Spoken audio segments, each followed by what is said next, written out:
오늘은 출애굽기 20장 12절, 신명기 6장 1절부터 25절 말씀을 바탕으로 10계명 가운데 다섯째 계명에 대해 살펴보겠습니다. 먼저 소교리 문답 제63문입니다. 제5계명은 무엇입니까? 제5계명은 내 부모를 공경하라.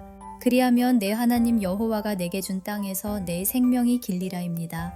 이어서 제64문입니다. 제5계명에서 요구하는 것은 무엇입니까?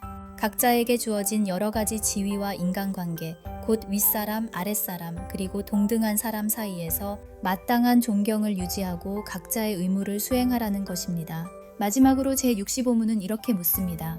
제5계명에서 금하는 것은 무엇입니까? 각자의 지위와 관계에서 마땅히 드려야 할 존경과 의무를 소홀히 하거나 어떤 일이든 그것에 대항하는 행위를 금하신다는 것입니다.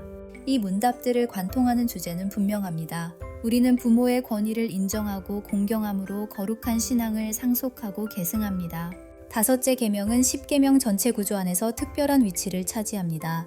그 이유는 이 계명이 공예배와 생활예배를 연결하는 다리 역할을 하기 때문입니다. 이를 거룩한 행위를 중심으로 한 10계명의 구조를 통해 살펴보겠습니다. 10계명은 두 영역으로 나눌 수 있습니다. 먼저 거룩한 예배, 곧 공예배의 영역입니다. 제1계명은 예배의 대상에 대해 말합니다.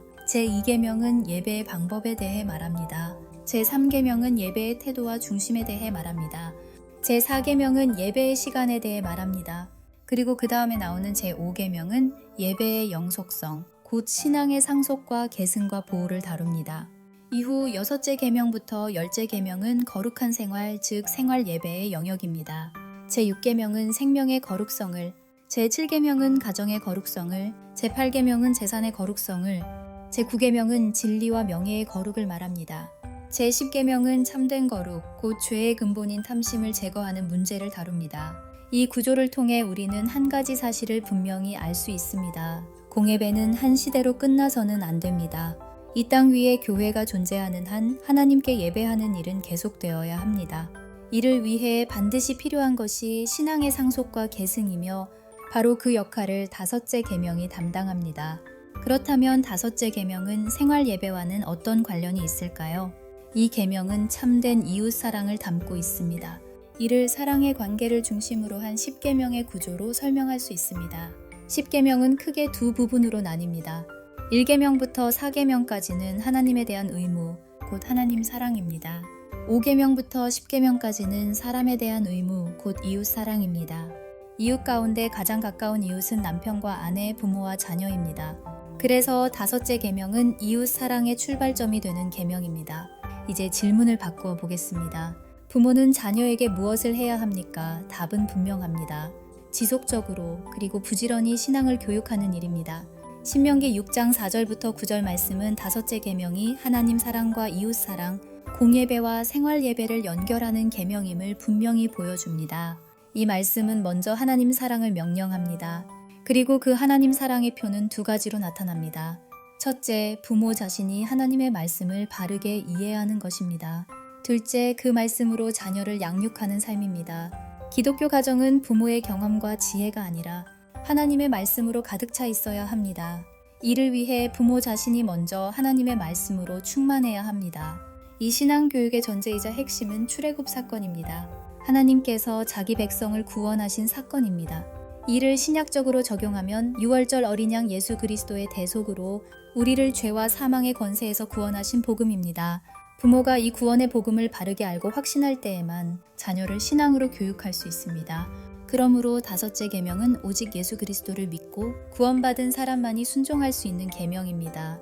오늘날 한국교회는 젊은이와 어린이가 점점 줄어드는 현실을 겪고 있습니다. 그 근본 원인 가운데 하나는 다섯째 계명에 대한 불순종입니다. 기독교 가정이라고 하면서도 성경을 읽지 않고 공예배를 소홀히 하는 부모들이 많습니다. 자녀의 성적에는 민감하면서도 자녀의 말씀 생활과 예배 생활에는 문제의식을 갖지 않는 경우가 많습니다. 신앙교육의 의무를 용돈이나 학원으로 대신해서는 안 됩니다. 이 문제를 해결하지 않은 채 전도만으로 그 구멍을 메울 수는 없습니다. 자녀를 신앙으로 양육하지 않는 부모는 하나님을 사랑한다고 말할 수 없고 이웃을 사랑한다고도 말할 수 없습니다. 자녀는 하나님께서 주신 가장 가까운 이웃이기 때문입니다.